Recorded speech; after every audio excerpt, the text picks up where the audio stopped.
특급 인맥 자랑하던 완벽한 주부의 인생이 한순간에 붕괴되는 순간 아파트 쓰레기장에서 무시했던 그 노인의 정체는 남편 회사 회장이자 아파트 소유주 부메랑처럼 돌아올 겁니다라는 그의 한마디가 선영의 세계를 뒤흔듭니다. 남편은 갑자기 한 달 출장, 아들은 학교에서 왕따, 이웃들의 시선은 냉랭해지고 이 모든 것이 그녀의 오만한 한마디 때문이었습니다. 명예, 체면, 가족의 미래까지 위협받는 상황에서 선영은 살아남을 수 있을까요? 오늘의 이야기 시작됩니다. 구독과 좋아요 눌러주세요. 아파트 단지가 분주하게 움직이는 오후 5시, 선영은 잠시도 쉬지 않고 아파트 봄맞이 대청소에 열중하고 있었습니다. 마트에서 사온 물건들을 정리하며 창밖을 내다보니 분리수거장 근처에서 한 노인이 무언가를 뒤적이고 있네요. 선영의 눈썹이 찌푸려집니다. 아파트 주변을 자주 서성이는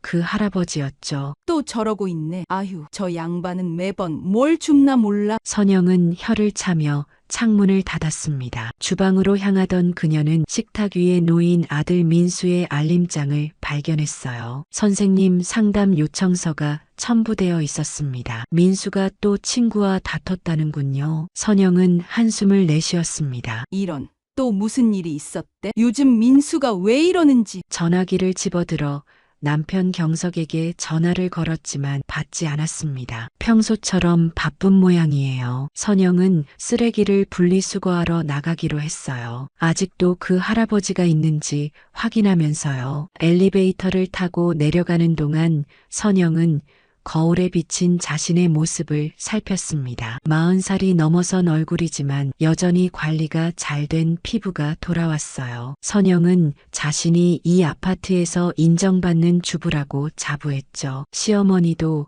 선영의 집안 관리 능력을 인정할 정도였으니까요. 아파트 로비에서 경비원 김 씨와 마주쳤습니다. 경비원은 공손하게 인사했지만 선영은 고개만 살짝 끄덕였어요. 김 씨, 분리수거장 정리 좀 제대로 하세요. 어제도 플라스틱이랑 종이가 섞여 있더라고요. 죄송합니다. 어제는 제가 아니라 다른 분이. 누가 했든 관리가 제대로 안 되면 아파트 전체 이미지가 떨어진다니까요. 관리비 매달 꼬박꼬박 내는데. 선영의 목소리에는 날이 서 있었습니다. 경비원은 더 이상 변명하지 않고 고개를 숙였어요. 선영은 당당하게 분리수거장으로 향했습니다. 지킬 건 지켜야 한다는 게 그녀의 신조였으니까요. 분리수거장에 다가서자 그 노인이 아직도 박스들을 정리하고 있었습니다. 흰 머리에 굽은 허리, 낡은 옷차림의 할아버지였어요. 선영은 잠시 지켜보다가 결국 참지 못하고 말을 건넸습니다. 저기요, 할아버지 매일 여기서 뭐 하시는 거예요? 노인은 천천히 고개를 들어 선영을 바라보았습니다. 주름진 얼굴에는 온화한 미소가 있었지만 선영의 눈에는 그저 수상해 보일 뿐이었죠. 아, 안녕하세요. 그냥 필요한 박스 좀 찾고 있었습니다. 필요한 박스요? 이건 우리 아파트 분리수거장인데요. 외부인이 와서 뒤지시면 안 됩니다. 선영의 목소리는 더욱 높아졌어요. 주변에서 쓰레기를 버리러 온 몇몇 주민들이 이 상황을 지켜보기 시작했습니다. 외부인은 아니고 저도 이 근처에 살고. 제가 이 동네 주민들 얼굴은 다 압니다. 할아버지는 본 적이 없어요. 지금 남의 물건 가져가려는 거 아니에요? 선영의 말에 노인의 표정이 어두워졌습니다. 주변에서 지켜보던 사람들의 시선이 불편해졌어요. 하지만 선영은 멈추지 않았죠. 경비실에 신고할까요? 요즘 이런 식으로 아파트 물건 훔쳐가는 사람들 많다던데.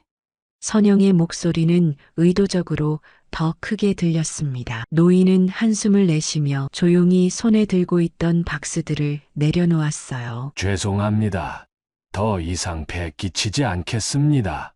노인이 떠나려는 찰나 돌아서서 선영을 바라보며 말했습니다. 부메랑처럼 돌아올 겁니다. 그 말을 남기고 노인은 천천히 걸어 나갔어요. 선영은 잠시 멍하니 그 뒷모습을 바라보다가 곧 어깨를 으쓱하며 자신의 쓰레기를 분리수거함에 넣기 시작했습니다. 다음 날 아침 선영은 서둘러 아침 식사를 준비하고 있었습니다. 남편 경석이 오늘은 평소보다 더 일찍 출근한다고 했기 때문이죠. 커피를 내리며 경석을 바라보니 그의 얼굴에는 평소와 다른 긴장감이 서려 있었습니다. 무슨 일 있어요? 얼굴이 안 좋네. 경석은 넥타이를 매만지며 한숨을 내쉬었어요. 회장님이 다시 돌아오셨어. 회장님이요? 어느 회장님? 우리 회사 설립자 박 회장님이잖아. 10년 넘게 공식 석상의 모습을 안 보이셨던 분. 선영은 남편의 회사에 대해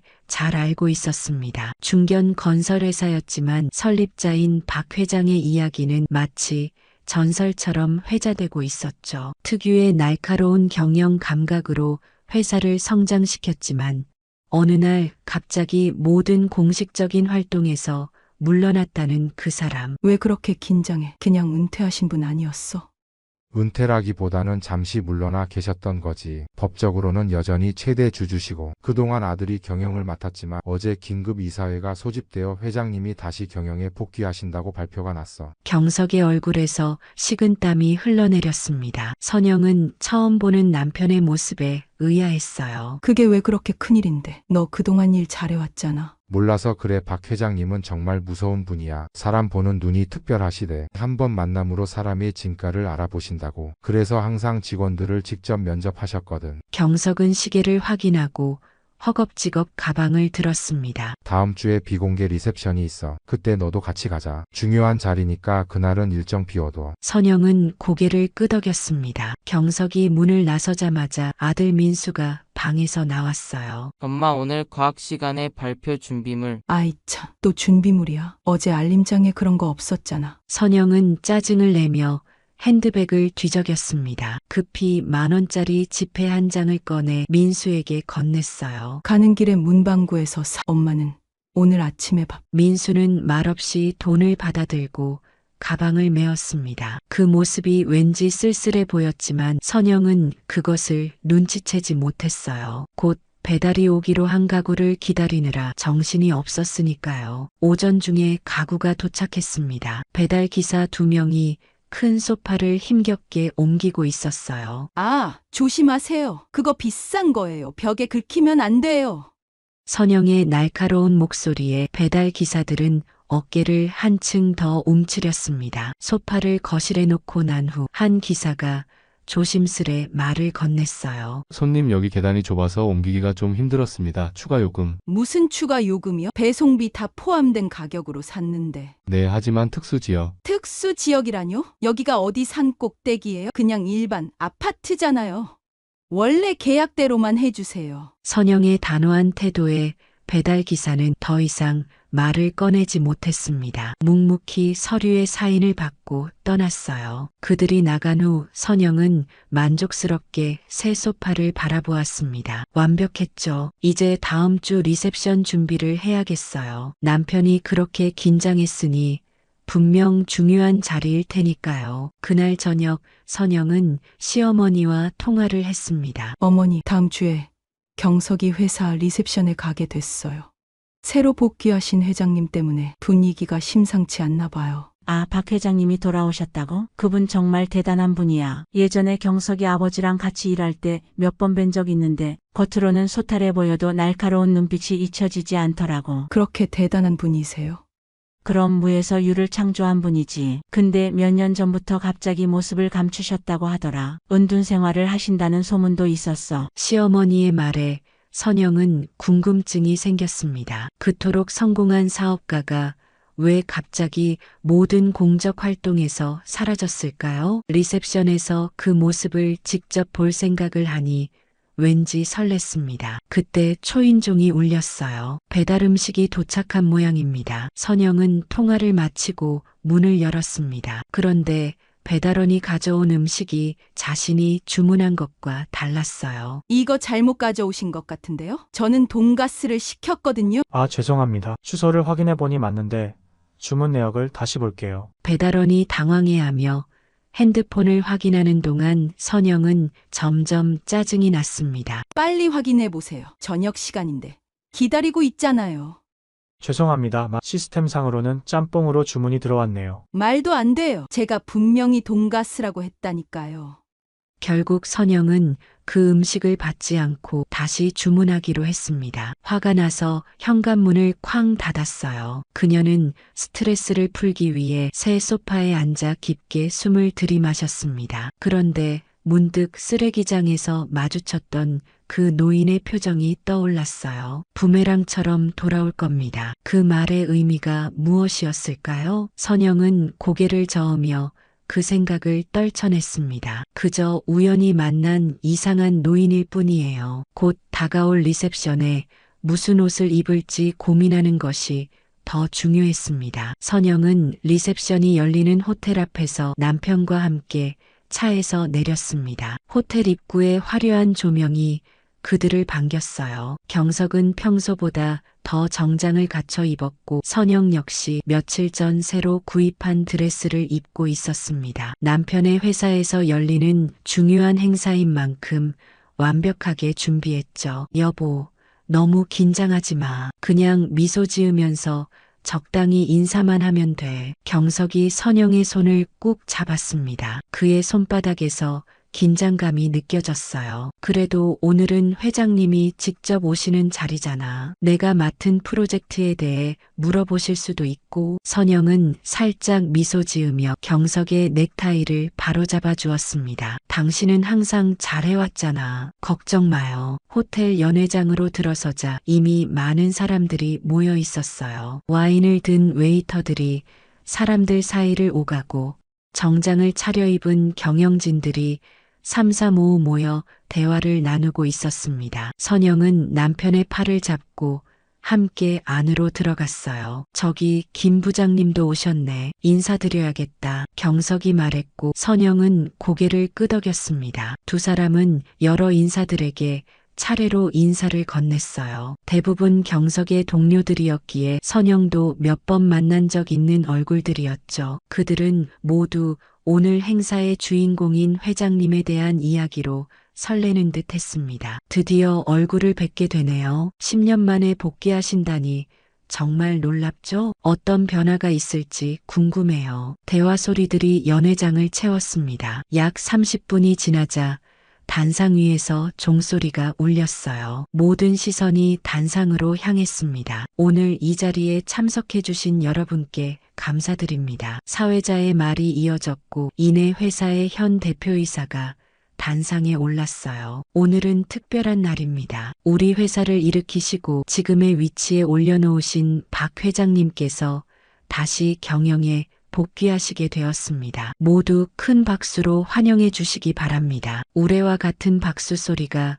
연회장을 가득 채웠습니다. 그리고 단상으로 한 남자가 천천히 올라갔어요. 선영은 그 모습을 보는 순간 숨이 멎는 것 같았습니다. 그 남자, 아파트 쓰레기장에서 만났던 바로 그 노인이었어요. 안녕하십니까, 여러분. 노인의 목소리는 부드럽지만 힘이 있었습니다. 더 이상 낡은 옷을 입은 할아버지가 아니었어요. 완벽하게 맞춘 정장을 입고 있었고 그의 눈빛은 날카로웠습니다. 선영은 그 자리에 얼어붙은 채로 서 있었어요. 10년이라는 시간 동안 저는 세상을 다른 시각으로 바라보고 싶었습니다. 누구나 알아보는 박 회장이 아닌 그저 평범한 노인으로서 사람들 사이에서 살아보고 싶었죠. 청중들이 경청하는 가운데 박 회장의 시선이 사람들을 훑고 지나갔습니다. 그러다 선영과 눈이 마주쳤어요. 선영은 그 자리에서 도망치고 싶었지만 몸이 움직이지 않았습니다. 인간은 타이틀과 지위에 따라 대우가 달라집니다. 그것을 몸소 체험하고 싶었고 또한 우리 회사가 진정으로 필요로 하는 것이 무엇인지 깨닫고 싶었습니다. 박 회장의 연설이 이어졌습니다. 하지만 선영의 귀에는 들어오지 않았어요. 그저 그날 자신이 그를 어떻게 대했는지만 계속해서 머릿속을 맴돌았습니다. 도둑이라고 몰아붙였던 그 모습이, 경비실에 신고하겠다고 위협했던 그 말들이. 연설이 끝나고 박수 소리가 다시 연회장을 채웠습니다. 사람들이 박 회장에게 다가가 인사를 건네기 시작했어요. 선영은 자리에 못 박힌 듯 서 있었고 경석은 그녀의 표정을 살피며 물었습니다. 괜찮아? 얼굴이 창백한데. 난 그 회장님을. 말을 제대로 잇지 못하는 선영을 보며 경석은 걱정스러운 표정을 지었습니다. 여보, 무슨 일이야? 말해봐. 그때 사람들이 갈라지며 박 회장이 그들 앞으로 걸어왔어요. 선영의 심장이 빠르게 뛰기 시작했습니다. 도망치고 싶었지만 그럴 수 없었어요. 김 부장, 잘 지내셨습니까? 박 회장이 경석에게 인사를 건넸습니다. 경석은 허리를 깊게 숙이며 공손하게 인사했어요. 네, 회장님, 건강하신 모습을 뵈니 정말 기쁩니다. 부인도 함께 오셨군요. 박 회장의 시선이 선영에게 향했습니다. 선영은 얼어붙은 듯한 표정으로 그를 바라보았어요. 그의 눈에는 분명한 인식이 있었습니다. 그가 누구인지, 그들이 어디서 만났는지 정확히 기억하고 있었어요. 이렇게 다시 뵐 줄 몰랐습니다. 선생님, 박 회장의 목소리에는 미묘한 뉘앙스가 담겨 있었습니다. 선영은 말을 잇지 못했어요. 경석은 의아한 표정으로 두 사람을 번갈아 바라보았습니다. 혹시 아내와 전에 만나신 적이 있으십니까? 박 회장은 미소 지었습니다. 그 미소가 선영에게는 공포로 다가왔어요. 네. 근처 아파트에서 우연히 마주친 적이 있습니다. 부인께서는 아파트 관리에 대한 열정이 대단하시더군요. 경석은 여전히 상황을 완전히 이해하지 못한 채 웃으며 말했습니다. 아, 그렇군요. 저희 아내가 좀 꼼꼼한 편이라 그 열정이 부메랑처럼 돌아올 겁니다. 박 회장의 말에 선영은 심장이 멎는 것 같았습니다. 그날 그가 했던 말이었어요. 경석은 무슨 의미인지 알지 못했지만 선영은 알았습니다. 이것이 시작에 불과하다는 것을요. 다음 날 아침 선영은 거의 뜬 눈으로 밤을 새웠습니다. 리셉션에서 있었던 일이 계속해서 머릿속을 맴돌았어요. 박 회장의 눈빛, 그 의미심장한 말들, 그리고 자신이 그를 어떻게 대했는지에 대한 기억이 그녀를 괴롭혔습니다. 여보, 내가 큰일을 저질렀어. 아침 식사 테이블에서 선영이 떨리는 목소리로 말했어요. 경석은 신문에서 눈을 떼고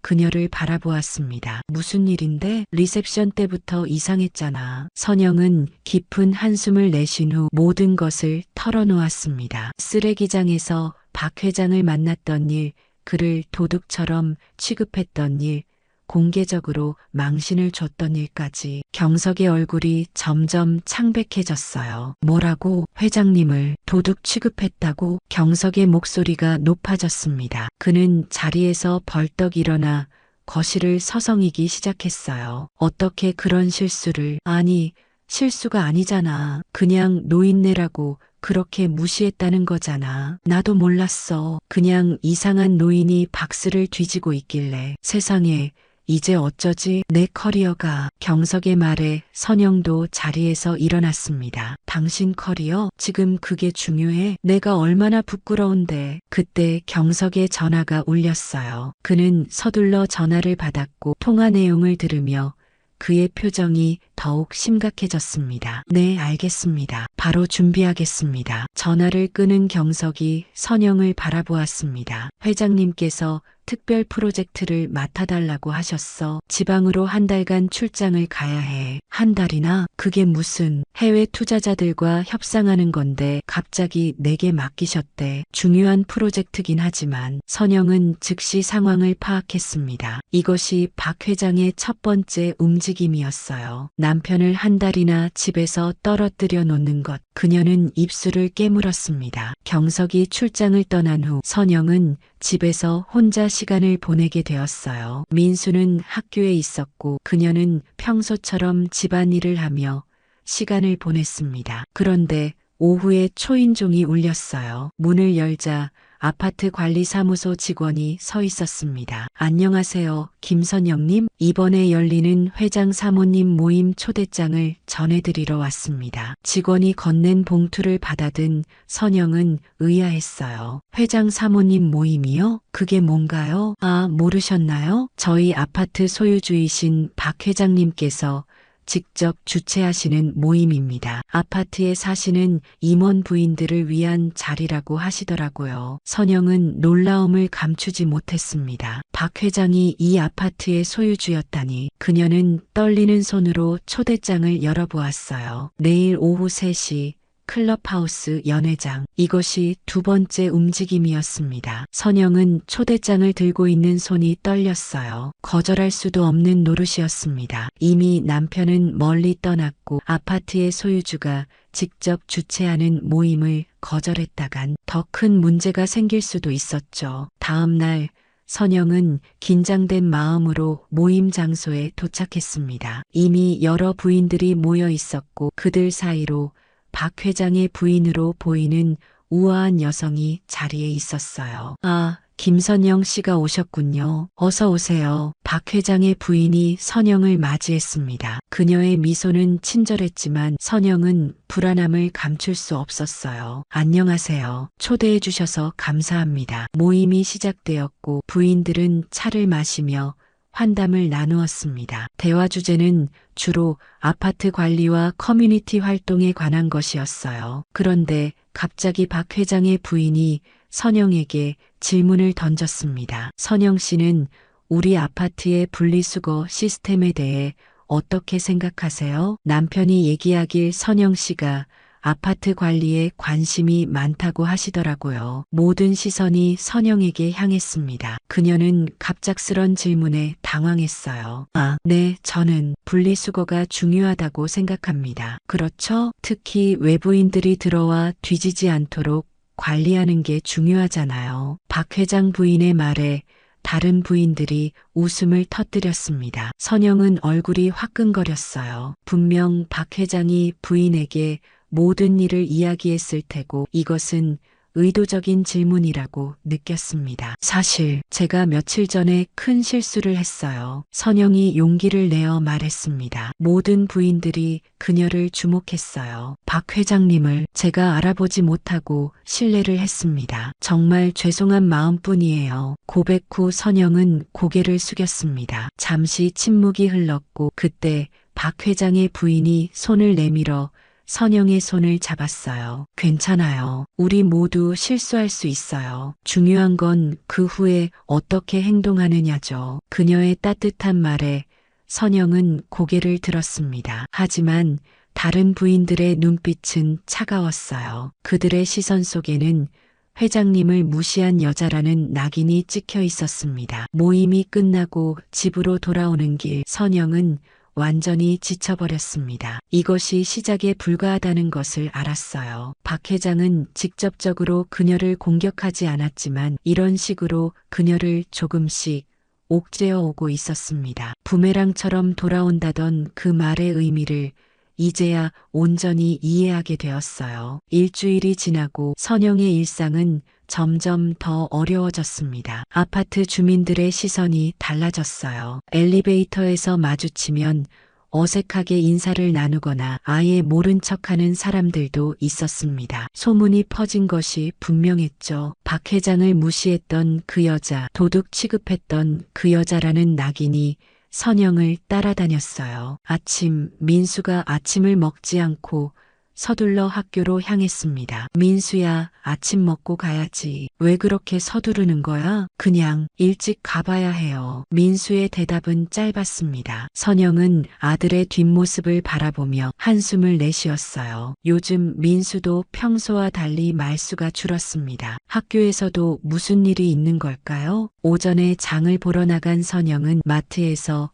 우연히 박 회장의 부인과 마주쳤습니다. 그녀는 선영을 보자 미소를 지으며 다가왔어요. 선영 씨, 반갑네요. 장 보러 나오셨어요? 네, 안녕하세요. 남편분은 출장 중이시죠? 언제 돌아오세요? 3주 정도 더 있어야 할 것 같아요. 박 회장 부인의 미소에는 따뜻함이 있었지만 선영은 그 미소 뒤에 숨겨진 의도를 의심했습니다. 그녀가 정말로 친절한 건지 아니면 이것도 박 회장의 계획의 일부인지 알 수 없었어요. 오늘 저녁에 시간 있으세요? 저희 집에서 작은 모임이 있는데 와주시면 좋겠어요. 갑작스러운 초대에 선영은 당황했습니다. 거절하고 싶었지만 할 수 없었어요. 네, 갈게요. 감사합니다. 좋아요. 8시에 뵐게요. 선영은 천천히 고개를 끄덕였습니다. 이것이 또 다른 시험일까요? 아니면 진심 어린 화해의 제스처일까요? 확신할 수 없었어요. 저녁,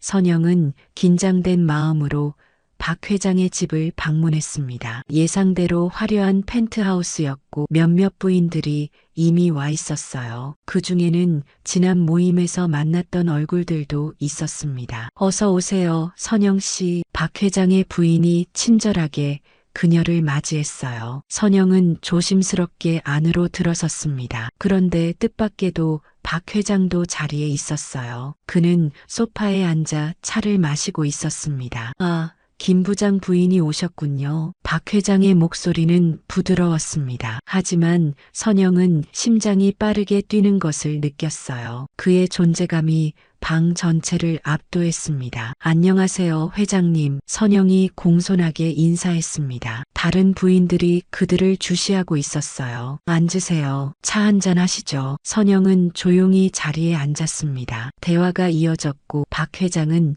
최근 회사 상황과 앞으로의 계획에 대해 이야기했어요. 그런데 갑자기 그가 선영을 향해 말했습니다. 김 부장이 맡은 프로젝트가 잘 진행되고 있습니다. 부인께서도 자랑스러우시겠어요. 선영은 머뭇거리며 대답했습니다. 네, 정말 감사합니다. 기회를 주셔서. 아니죠. 제가 그저 적재적소에 인재를 배치한 것뿐입니다. 사람을 보는 눈은 제 강점이니까요. 그의 말에 숨겨진 의미가 있었습니다. 선영은 그것을 느꼈어요. 사람을 보는 눈이라는 표현은 그녀가 그를 판단했던 것에 대한 우회적인 비판이었습니다. 저녁 내내 박 회장은 직접적으로 그날의 사건을 언급하지 않았습니다. 하지만 간접적인 말들, 의미심장한 시선들이 선영을 불편하게 만들었어요. 그것은 노골적인 복수가 아니라 조용하고 교묘한 방식의 보복이었습니다. 모임이 끝나갈 무렵 박 회장이 자리에서 일어났습니다. 다음 주에 골프 모임이 있습니다. 임원들과 그 가족들이 함께하는 자리죠. 선영 씨도 꼭 참석해 주셨으면 합니다. 선영은 고개를 숙여 동의를 표했습니다. 거절할 수 없었어요. 이것이 그녀의 새로운 현실이었습니다. 박 회장의 세계에 완전히 끌려 들어가고 있었어요. 집으로 돌아오는 길 선영은 자신의 삶이 어떻게 이렇게 급변했는지 생각했습니다. 불과 2주 전까지만 해도 그녀는 당당했고 자신감이 넘쳤어요. 하지만 지금은 매 순간 불안하고 무엇을 말해야 할지, 어떻게 행동해야 할지 고민하게 되었습니다. 현관문을 열자 민수가 아직 깨어 있었어요. 11시가 넘은 시간인데도 그는 거실에서 텔레비전을 보고 있었습니다. 민수야, 왜 안 자고 있어? 내일 학교 가야 하잖아. 엄마, 학교에서 애들이 이상한 얘기를 해요. 선영은 가슴이 철렁 내려앉았습니다. 아들에게까지 영향이 미치고 있었나요? 무슨 얘기? 우리 아빠가 회사에서 쫓겨날 거라고. 엄마가 회장님한테 무례하게 굴어서. 선영은 민수 옆에 앉아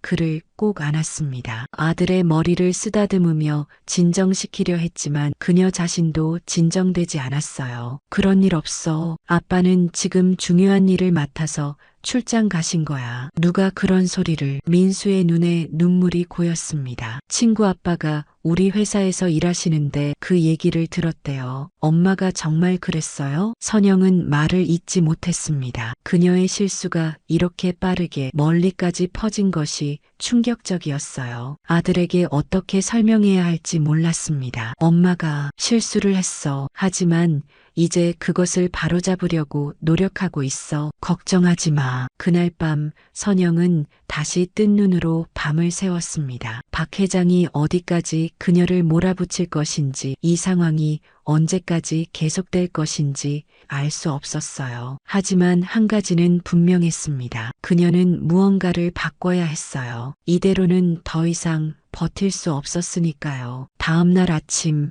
선영은 결심했습니다. 더 이상 이렇게 살 수는 없었어요. 아들 민수의 걱정스러운 표정, 아파트 주민들의 달라진 시선, 그리고 남편의 부재까지 모든 것이 그녀를 압박했지만 이제는 자신이 무엇을 해야 할지 분명해졌습니다. 민수야, 오늘은 학교 갔다 와서 엄마랑 같이 시장에 가자. 내가 좋아하는 떡볶이도 사 먹고 아침 식사를 하며 선영이 말했습니다. 민수는 의아한 표정으로 고개를 들었어요. 정말요? 엄마가 요즘 바쁘시잖아요. 엄마가 너무 정신없이 살았나 보다. 우리 아들이랑 시간도 제대로 못 보내고. 선영은 미소를 지었지만 가슴 한편이 아팠습니다. 아들이 엄마와 시간을 보내는 것을 특별한 일로 여긴다는 사실이 그녀의 마음을 무겁게 했어요. 민수를 학교에 보낸 후 선영은 아파트 단지를 산책하기로 했습니다. 오랜만에 주변을 둘러보니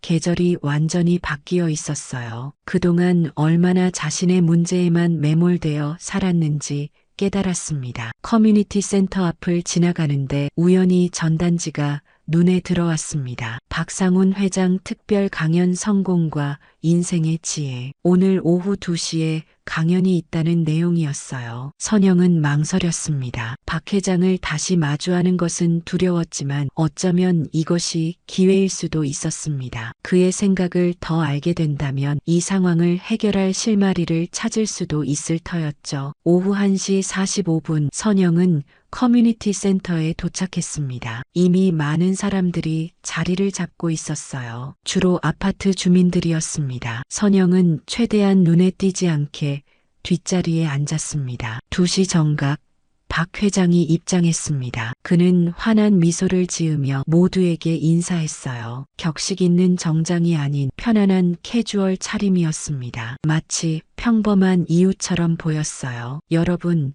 오늘 이렇게 많이 와주셔서 감사합니다. 제가 특별한 강연자는 아닙니다. 그저 인생의 여정에서 배우고 깨달은 것들을 나누고 싶을 뿐이죠. 박 회장의 목소리는 따뜻했습니다. 선영은 그의 말에 귀를 기울였어요. 저는 사업을 시작하기 전 평범한 청년이었습니다. 가진 것 없이 시작했죠. 그때 한 노인분이 제게 중요한 가르침을 주셨어요. 사람을 대할 때는 그 사람의 지위나 외모가 아니라 그 사람 자체를 보라고요. 선영의 가슴이 조여왔습니다. 그의 말이 자신을 향한 것 같았어요. 그 가르침을 평생 간직했습니다. 사업이 성공하고 회사가 커지면서 사람들이 제게 다르게 대하기 시작했어요. 더 이상 상훈 씨가 아니라 박 회장님이었죠. 그때 저는 결심했습니다. 언젠가는 모든 것을 내려놓고 평범한 사람으로 돌아가 볼 것이라고. 박 회장은 잠시 물을 마시고 계속했습니다. 10년 전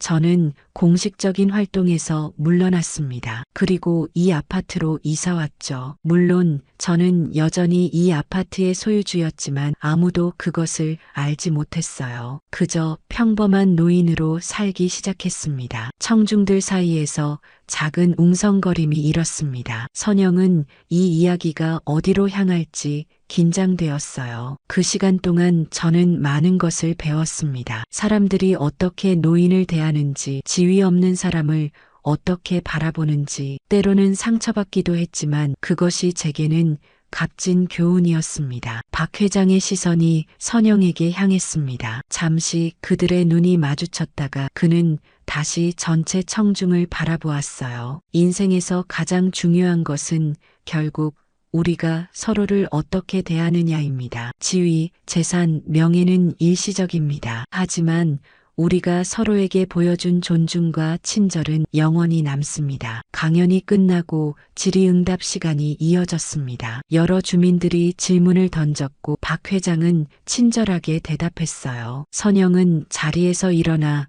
조용히 나가려 했습니다. 하지만 그때 누군가 그녀의 이름을 불렀어요. 김선영 씨도 질문 있으신가요? 박 회장이었습니다. 모든 시선이 그녀에게 향했어요. 선영은 심장이 빠르게 뛰는 것을 느꼈습니다. 하지만 이번에는 도망치지 않기로 했어요. 네, 질문이 있습니다. 선영은 천천히 자리에서 일어났습니다. 목소리가 떨리지 않도록 깊게 숨을 들이마셨어요. 회장님께서는 누군가 실수를 했을 때 그 사람을 어떻게 판단하시나요? 그 순간의 행동으로 아니면 그 후의 행동으로? 박 회장은 미소를 지었습니다. 그의 눈빛이 따뜻해졌어요. 좋은 질문입니다. 저는 사람을 한순간의 실수로 판단하지 않습니다. 우리 모두 실수합니다. 중요한 것은 그 실수 이후에 어떻게 행동하느냐죠. 진정한 사람의 가치는 실패 후에 어떻게 일어서는지에서 드러납니다. 선영은 그의 말에 깊이 공감했습니다. 강연이 끝나고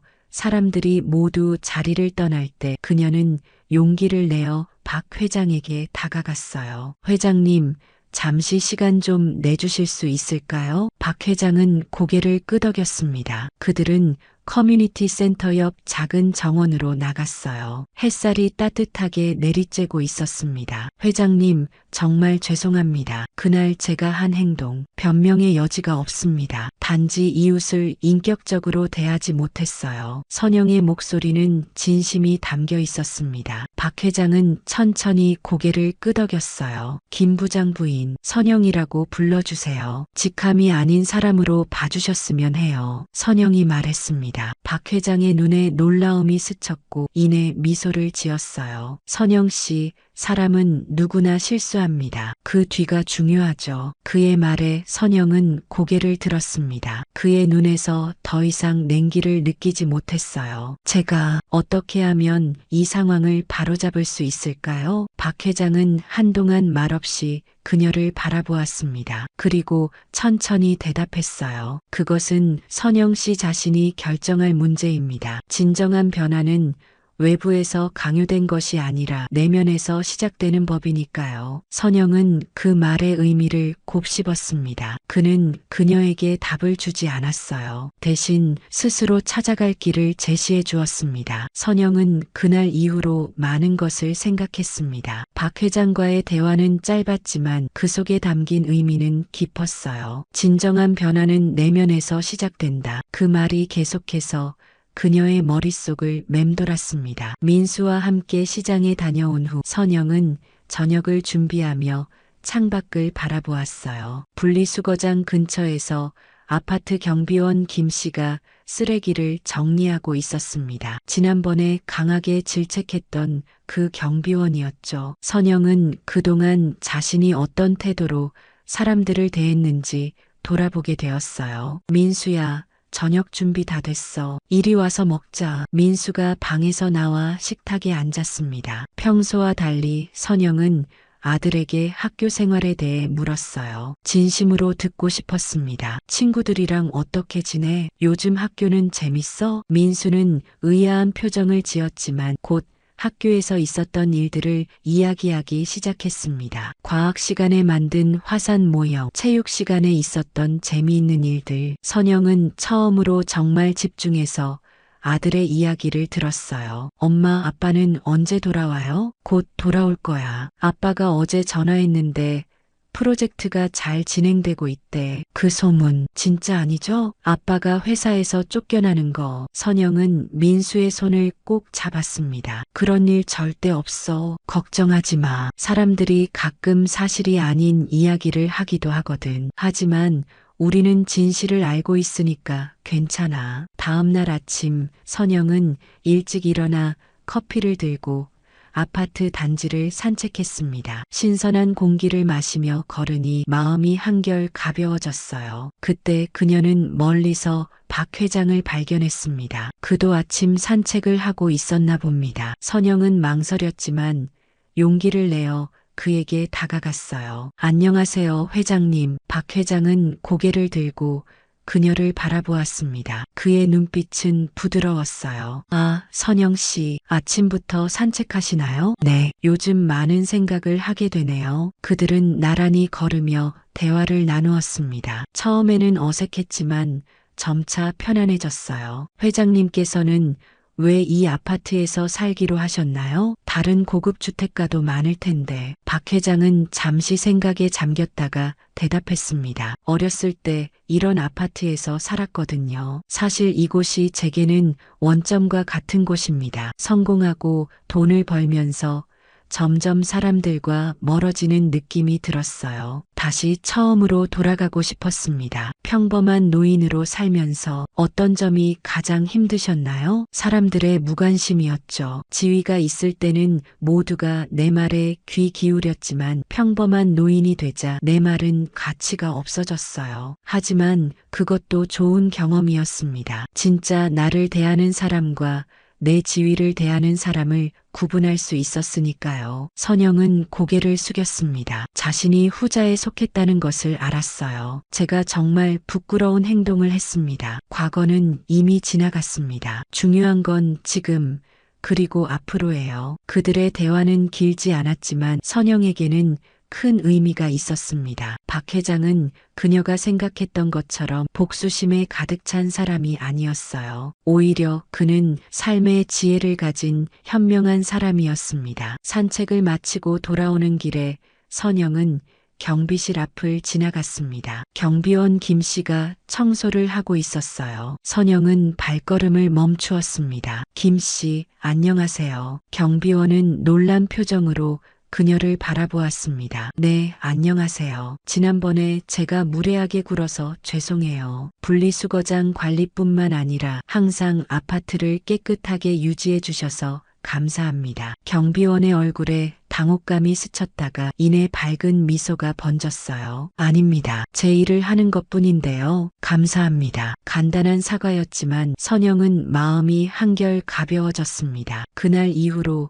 그녀는 조금씩 변하기 시작했어요. 배달원에게 감사 인사를 건네고 이웃들에게 먼저 인사를 했습니다. 아파트 주민 모임에도 적극적으로 참여하기 시작했어요. 열흘 후 남편 경석이 출장에서 돌아왔습니다. 그는 지쳐 보였지만 눈빛은 밝았어요. 여보, 프로젝트 잘 마무리했어? 선영이 물었습니다. 경석은 웃으며 고개를 끄덕였어요. 생각보다 훨씬 잘 됐어. 회장님이 직접 칭찬까지 해주셨어. 정말 다행이다. 그런데 이상한 건 회장님께서 내게 내 얘기를 하셨어. 부인분이 요즘 많이 달라졌다던데라고. 무슨 일 있었어? 선영은 잠시 말을 고르다가 지난 몇 주간의 일들을 남편에게 모두 털어놓았습니다. 처음에는 화를 내던 경석도 이야기를 다 듣고 나서는 이해하는 눈빛을 보였어요. 여보, 내가 그런 변화를 겪고 있었다니. 내가 옆에 있었어야 했는데. 아니야. 오히려 혼자 있으면서 많은 것을 깨달았어. 내가 얼마나 다른 사람들에게 무례했는지, 얼마나 자만했는지. 경석은 선영의 손을 잡았습니다. 박 회장님께서 프로젝트를 맡기신 것도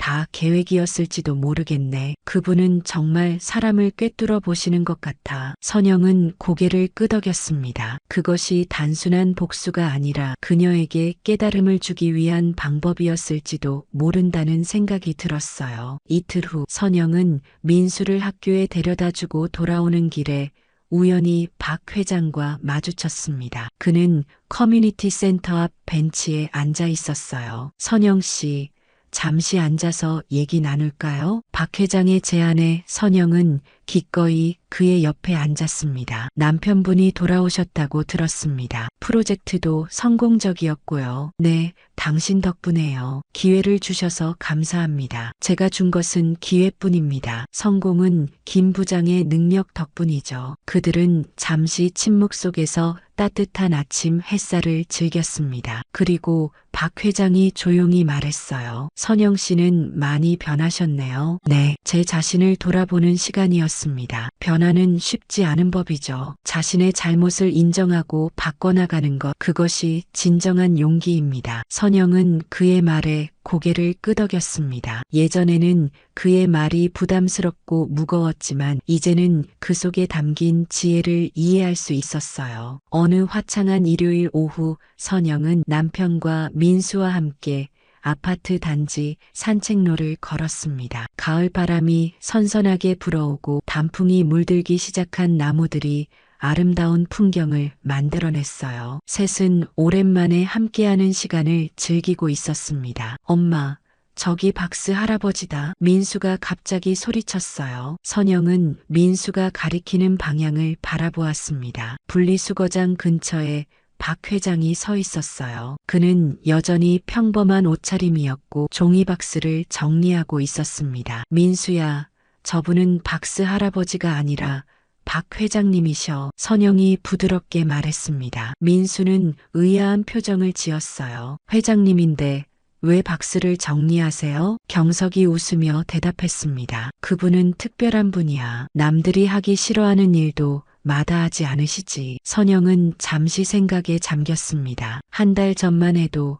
그녀는 박스를 정리하는 노인을 무시했었죠. 사람의 겉모습이나 행동만으로 그 사람의 가치를 판단했던 것이 얼마나 부끄러운 일인지 이제는 분명히 알 수 있었어요. 그때 분리수거장 근처에서 시끄러운 소리가 들렸습니다. 한 중년 여성이 박 회장에게 큰 소리로 말하고 있었어요. 여기서 뭐 하시는 거예요? 이건 우리 아파트 분리수거장인데 외부인이 와서 뒤지시면 안 됩니다. 그 여성의 목소리와 태도가 한 달 전 선영의 모습과 너무나 닮아 있었습니다. 선영은 불편한 감정이 밀려왔어요. 그것은 마치 거울을 보는 것 같았습니다. 여보, 잠시만 기다려. 내가 가볼게. 선영은 남편에게 말한 후 분리수거장으로 향했습니다. 그 여성은 계속해서 박 회장에게 불친절한 말을 던지고 있었어요. 경비실에 신고할까요? 요즘 이렇게 아파트 물건 훔쳐가는 사람들 많다던데. 선영은 그 말에 가슴이 철렁 내려앉았습니다. 자신이 했던 말과 똑같았어요. 박 회장은 조용히 고개를 숙이고 있었습니다. 선영은 더 이상 참을 수 없었습니다. 저기요. 선영이 다가가 말했습니다. 여성과 박 회장이 동시에 그녀를 바라보았어요. 그분 도둑 아닙니다. 이 단지에서 제일 존경받을 분이에요. 여성은 의아한 표정으로 선영을 바라보았습니다. 무슨 소리예요? 이상한 노인이 우리 아파트 분리수거장을 뒤지고 있잖아요. 이분은 박상훈 회장님이세요. 이 아파트 단지의 소유주이시고 경은건설의 회장님이십니다. 여성의 얼굴이 창백해졌습니다. 그녀는 말문이 막힌 채로 박 회장을 다시 바라보았어요. 그리고 설령 이분이 평범한 노인이라 해도 우리는 모든 사람을 존중해야 합니다. 지위나 외모가 아니라 사람 자체를 봐야 해요. 선영의 목소리는 부드럽지만 단호했습니다. 여성은 당황한 표정으로 자리를 떠났어요. 박 회장은 선영을 바라보며 미소 지었습니다. 고맙습니다. 아니요. 제가 감사드려야죠. 회장님께서 제게 많은 것을 가르쳐 주셨으니까요. 박 회장은 고개를 살짝 끄덕였습니다. 그의 눈빛에는 따뜻함과 자부심이 담겨 있었어요. 버려진 박스에도 가치가 있습니다. 누군가에게는 쓸모없는 쓰레기지만 다른 이에게는 소중한 자원이 되죠. 사람도 마찬가지입니다. 우리 모두는 각자의 가치가 있어요. 선영은 그의 말에 깊이 공감했습니다. 경석과 민수가 그들에게 다가왔어요. 회장님, 안녕하세요. 경석이 공손하게 인사했습니다. 박 회장은 친근하게 웃으며 민수의 머리를 쓰다듬었어요. 민수구나. 많이 컸네. 회장님, 왜 박스를 모으세요? 민수의 솔직한 질문에 박 회장은 웃음을 터뜨렸습니다. 이 박스들은 재활용되어 다시 쓰일 거란다. 나는 그걸 돕고 있을 뿐이야. 민수는 고개를 끄덕이며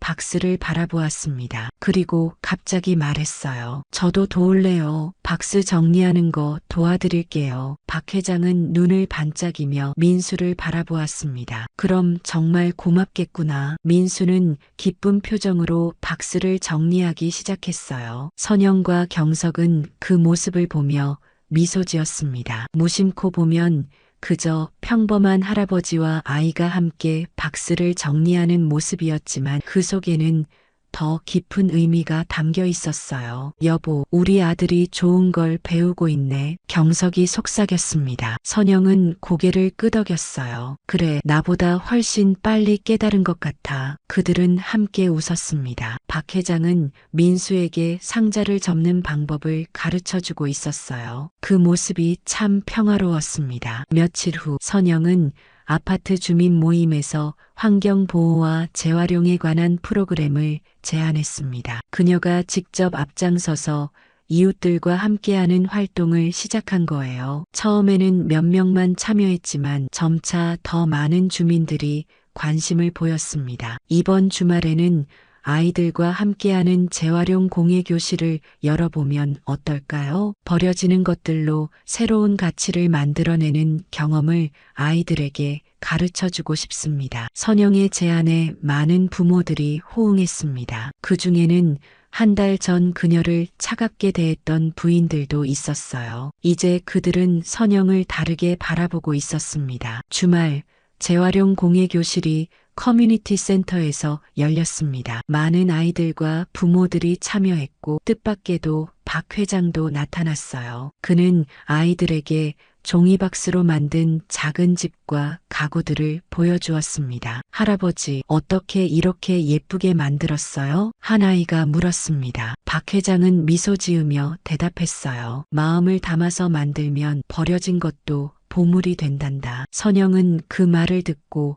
깊이 공감했습니다. 그녀 자신도 변화했으니까요. 예전에 선영은 버려진 것처럼 생각했던 가치들이 이웃에 대한 배려, 작은 친절, 타인에 대한 존중을 이제는 소중히 여기게 되었습니다. 교실이 끝나고 박 회장이 선영에게 다가왔습니다. 좋은 일을 시작하셨네요. 회장님 덕분입니다. 저를 바꿔주셔서 감사해요. 박 회장은 고개를 저었습니다. 제가 한 일은 없습니다. 모든 변화는 선영 씨 스스로 이루신 겁니다. 부메랑은 던진 사람에게 돌아오지만 그것을 어떻게 받아들이느냐는 선택은 본인의 몫이죠. 선영은 그 말의 의미를 깊이 새겼습니다. 그녀는 부메랑을 받아들이고 그것을 통해 성장했어요. 이제는 다른 이들에게도 그 지혜를 나눠줄 수 있게 되었습니다. 아파트 단지를 걸어 내려오며 선영은 분리수거장을 바라보았습니다. 한 달 전 그곳에서 시작된 일이 이제는 그녀의 삶을 완전히 바꿔놓았어요. 그 작은 공간이 이제는 그녀에게 특별한 의미로 다가왔습니다. 선영은 이제 알았습니다. 사람의 가치는 겉모습이 아니라 내면에 있다는 것을, 그리고 진정한 행복은 지위나 권력이 아니라 서로를 존중하고 배려하는 마음에서 온다는 것을. 박 회장의 박스가 그녀에게 가르쳐준 소중한 교훈이었습니다.